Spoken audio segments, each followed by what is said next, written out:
Como se dice habitualmente, había una vez, o érase una vez, había una vez en Jericó,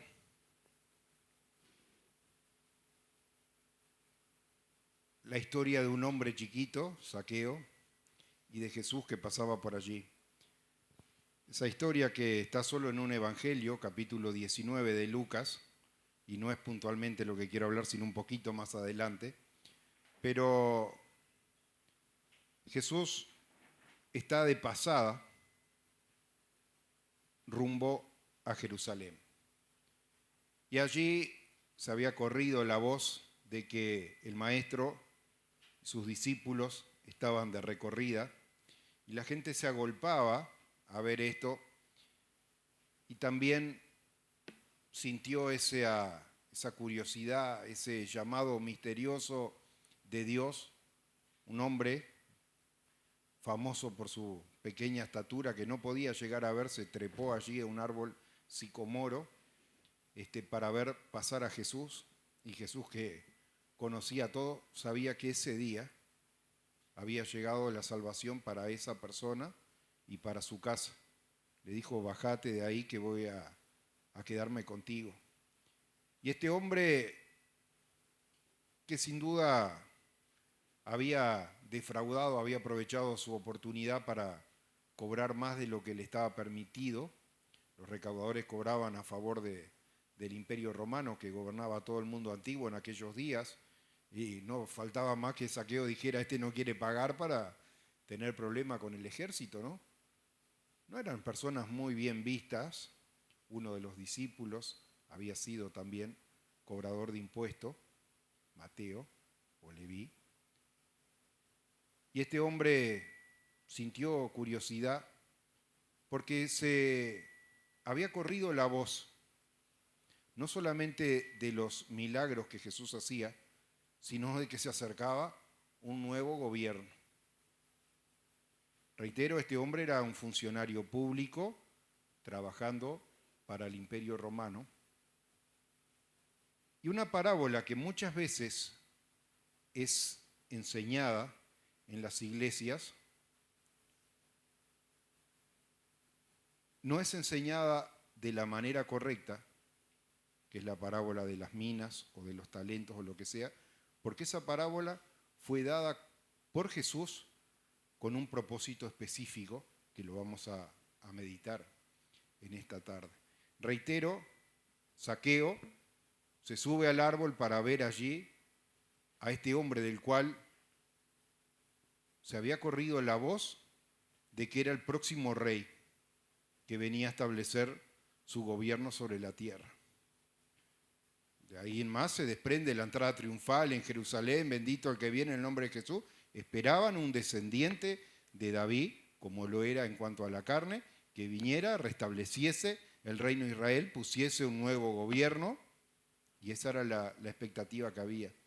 Este hombre recibe ese perdón de Jesús y siente una responsabilidad, un arrepentimiento por haber vivido desordenadamente, y dice: voy a devolver el doble a cualquiera que yo le haya cobrado de más, le voy a devolver el doble de lo que yo le haya sacado.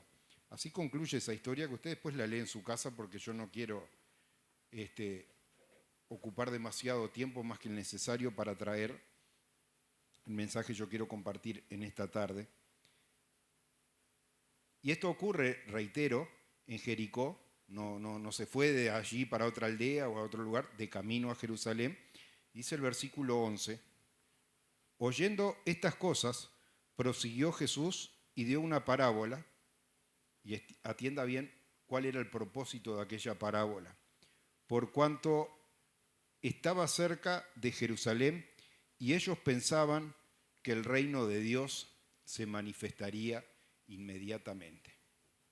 Así que, hermano, cuando la parábola de los talentos es traída, esa parábola de los talentos es traída porque el pueblo tenía la percepción de la restauración inminente del gobierno del pueblo de Israel. Ahora, reitero que la esperanza que el pueblo tenía era que el reino, que había sido alguna vez gobernado por el segundo rey de Israel, que fue David, se restableciese. A él era el que identificaban a su descendencia como los auténticos, el auténtico linaje que tenía que seguir allí en el trono. Y qué cosa, hermano, que luego Jesús da un anticipo acá. El apóstol Pablo le escribe a una iglesia hablando acerca de los distintos ministerios que el Señor había depositado en la iglesia y menciona apóstoles, pastores, obispos, etc., en el libro de Efesios capítulo 4, versículo 8. Y es ese mensaje que predica el apóstol Pablo a una iglesia, la iglesia de Efeso, reitero, capítulo 4, versículo 8, está inspirado en un cántico, en una profecía, en un salmo que el propio David trajo. Y ese salmo decía: subiendo a lo alto, llevó cautiva la cautividad y dio dones a los hombres, y vino y habitó en medio del pueblo que era indigno. Todo eso dice el versículo. Usted vaya a Efesios y después va a ver el salmo en referencia. Yo no quiero pasarme la tarde, aunque tengo todo marcado acá, pasando de una hoja a otra, pero quiero que usted entienda que ya David, a cual Dios le había prometido que su reino iba a tener siempre una lámpara allí sobre Israel, y aquel pueblo había reconocido a Jesús como del linaje de David. Y estaban con esa esperanza de que se restableciese. Cantaban esa canción, hermanos, la sabían como nosotros sabemos cantar el himno nacional. Esas eran las canciones que ellos cantaban cuando iban a la sinagoga, cantaban los salmos, lo sabían de memoria, y ahora se estaba cumpliendo en medio de ello. Era la expectativa que el pueblo tenía de que Jesucristo viniera y de alguna manera allí el pueblo se volcara hubiera una revuelta y recuperasen el gobierno. Pero Jesús trae entonces la parábola de las minas, que luego también el apóstol Pablo utiliza para enseñar en la iglesia los diferentes ministerios que surgen, a los cuales también el Señor ha de pedir cuenta. Y dice, y es interesante cómo está plasmada esta parábola, porque no es tan importante si una mina, un talento equivaldría a $100 de hoy, a 10 jornales o lo que sea. Eso es totalmente irrelevante, enseñar cosas triviales como esa. Lo importante de esto, hermano, es la enseñanza de que estas parábolas fueron dadas porque el Señor les quería enseñar de que la restauración del reino de Israel no era inminente, de que era necesario. Por eso el salmo que Dios ya le había revelado a David decía: subiendo a lo alto, llevó cautiva la cautividad y dio dones a los hombres. Y el salmo amplía algo que el apóstol Pablo omite cuando hace referencia a este salmo. Dice que vino, hizo morada en medio de aquel pueblo. Porque está hablando, hermano, de que el reino de los cielos, a pesar de que ellos estaban esperando de que se estuviese estableciendo en aquella oportunidad y estuviese derrocando el gobierno que había, todavía era necesario que aquel que había descendido, aquel que era el verbo, que estaba en el principio, que era el alfa y la omega, ascendiera, preparara morada, y un día descendiese y habitase en medio de su pueblo. De eso está hablando la palabra.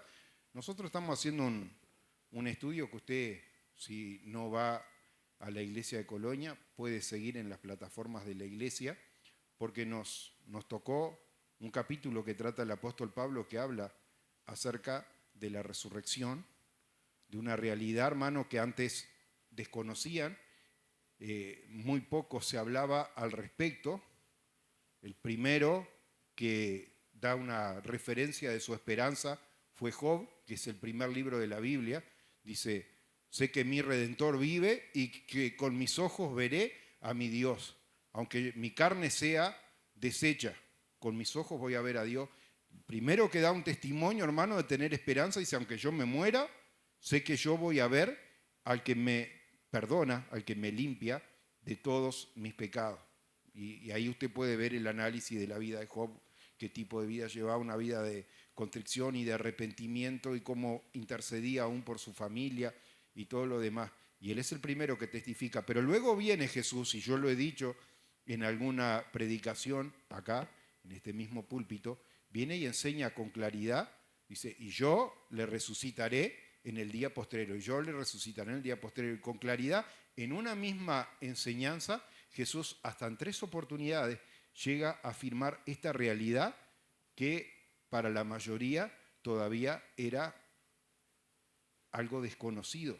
Y que luego el apóstol Pablo le escribe a la iglesia de Corinto y le dice, porque si solamente usted espera en la intervención de Dios para la vida presente, para que Dios lo sane de una dolencia, le resuelva un problema económico, usted es digno de que yo le tenga lástima, porque el Señor tiene preparado vida eterna. Y tiene preparado vida eterna no en este cuerpo, porque imagínese que el Señor nos diera de aquella, del árbol de la vida, y nosotros fuera como una pastillita mágica ese árbol de la vida, y en este cuerpo, hermano, tenemos vida eterna.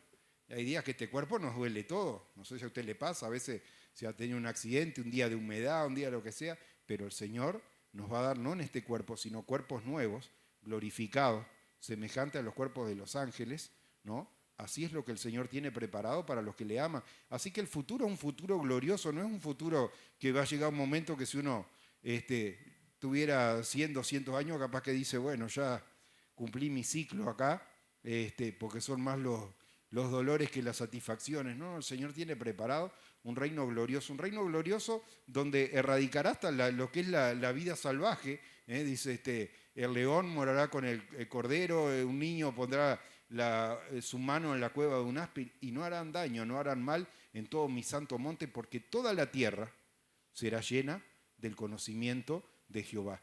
Hermano, eso es lo que la palabra de Dios enseña. Y esa parábola de los talentos, que yo no la voy a enseñar porque usted ya lo sabe, a uno le dio tantos talentos, ¿tá? Simplemente es importante que usted después en su casa lea acá, estudie Lucas 19, esta parábola, porque dice que es la única enseñanza donde Jesús como con claridad había dicho por qué estaba enseñando esta parábola, porque ellos pensaban que el reino de los cielos iba a ser instaurado. Ya Jesús da a conocer, dice, pero este hombre cuando fue a un país lejano para heredar un reino, también hubieron sus enemigos que dijeron, no queremos que este hombre gobierne sobre nosotros. Y así, hermano, hay muchos que no quieren que Jesucristo sea el que gobierna. Y por eso vemos iglesia enseñando cualquier cosa y cualquier doctrina. ¿Por qué? Porque igual que pasó en aquellos días, a lo suyo vino y los suyos no le recibieron. ¿Usted piensa que si Jesús viniera en carne nuevamente no iba a pasar lo mismo? Iba a pasar lo mismo porque la gente está prendida, quiere estar en el lugar de autoridad, quiere estar con el micrófono, quiere estar con el manguito de la bolsa de la ofrenda. Cualquiera sea el motivo que los impulsa, a veces no hay un genuino deseo de que Jesucristo venga y esté morando en medio nuestro. Y es una realidad, y una realidad que ya Dios le había revelado en un salmo y que el apóstol Pablo refrenda esta misma revelación en Efesios capítulo 4, versículo 8, hablándole a la iglesia y hablándole acerca de los dones que fueron instituidos dentro de la iglesia. Y Jesucristo viene a decir, ustedes están esperando que el reino de los cielos sea ahora, mas no será en forma inminente, porque es necesario que yo vaya, ¿no? Y luego que regrese y va a ver, y nosotros estamos haciendo un estudio, yo no sé, porque confiamos en la revelación de Dios. Yo no tengo un estudio escrito donde le voy a decir, y vamos a hablar de esto y vamos a hablar de aquello. El Señor nos va a ir dirigiendo, porque la palabra, como dice el apóstol Pedro, no es de interpretación privada, de interpretación particular, pero ese Espíritu de Dios dice, ¿quién conoce las cosas del hombre sino el Espíritu del hombre que está en él? Así tampoco nadie puede conocer las cosas de Dios si no es por el Espíritu de Dios. Así que sea el Espíritu de Dios que nos vaya dirigiendo. Pero hay una realidad, hermano, el Señor va a venir y va a instituir un gobierno aquí sobre la tierra que va a durar 1000 años. Eso va a tener parte de la primera resurrección. Ahí se va, cuando arranque ese gobierno, va a haber una primera resurrección. Estudie Apocalipsis capítulo 20 y capítulo 21. ¿no? Y después va a haber una segunda resurrección y va a haber una revuelta y todo lo demás. Y de buena primera va a desaparecer este cielo en que tú vives, algún día cambiará. No va a ser más el cielo, la tierra no va a ser más. El sol que nos da luz no va a ser más porque el Señor mismo, dice, será quien nos esté iluminando a cada uno de nosotros. Ninguno le dirá más al otro, conoce al Señor, porque el Señor vendrá y morará y habitará en medio de su pueblo. Eso es lo que David pudo ver en visión y cantó en ese salmo y trató de transmitirle a su pueblo, y el pueblo seguía allí en oscuridad sin poder entender estas cosas, y viene Jesús y le dice, yo les voy a explicar de esto, ¿no? Lo dice en forma más encubierta, como una parábola, no abiertamente. Dice, de esto era lo que estaba hablando David. Una realidad, hermano, una realidad que se va cumpliendo por etapas. Una etapa que ya fue cumplida. Jesús vino, murió, ofrendó su vida, resucitó al tercer día, ascendió. Y como dice el principio de Hechos de los Apóstoles, no se queden mirando para arriba, porque ese mismo Jesús que lo vieron irse, de la misma manera lo van a ver volver para establecer su reino.